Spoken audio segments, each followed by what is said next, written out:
வாங்க அடை எப்படி பண்ணுறதுன்னு பார்க்கலாம்.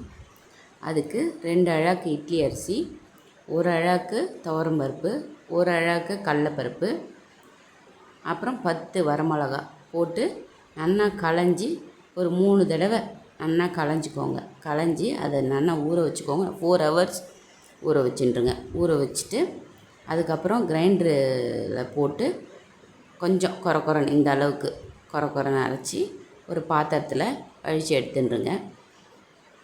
அது கொஞ்சம் புளிக்கணும். அதாவது ஒரு 5 ஹவர்ஸ் கழித்து 5 ஹவர்ஸோ 6 ஹவர்ஸோ ஆகணும். அதுக்கப்புறமா அதில் 2 வெங்காயம், ஒரு அரை மூடி தேங்காய், உப்பு இதெல்லாம் போட்டு நல்லா கலந்துக்கோங்க. கலந்துட்டு இந்த கன்சிஸ்டன்சி இருக்கணும். அதாவது இந்த திக்னஸ்ஸு அடை கொஞ்சம் இதுவாக தான் இருக்கணும். இந்த தோசையெல்லாம் வாக்குற அளவுக்கு இருக்கக்கூடாது. அதை விட கொஞ்சம் திக்காக இருந்தால் தான் நல்லாயிருக்கும். அப்புறம் நடுவில் ஒரு ஹோல் போட்டுக்கோங்க. போட்டால் தான் அந்த பருப்பெல்லாம் போட்டுக்கோம் இல்லையா, அப்போ தான் நல்லா வேகும். வயிற்றுக்கும் எந்த இதுவும் ஆகாது.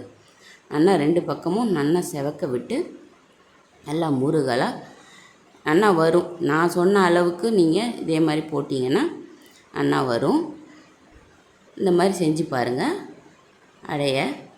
அது தொட்டுக்க சாம்பார் இல்லைன்னா அவியல் செய்ய முடிஞ்சால் அதை செஞ்சு சாப்பிடுங்க. வாங்க சாப்பிட்லாம். அடை அவியல் இல்லைன்னா அடை சாம்பார், இது 2மே காம்பினேஷன் நல்லாயிருக்கும். இல்லை உங்களால் 2ம் செய்ய முடியல அப்படின்னா ஒரு சட்னி, தேங்காய் சட்னி பண்ணி அதை தொட்டு சாப்பிட்டா கூட ரொம்ப நல்லாயிருக்கும். வாங்க சாப்பிட்லாம்.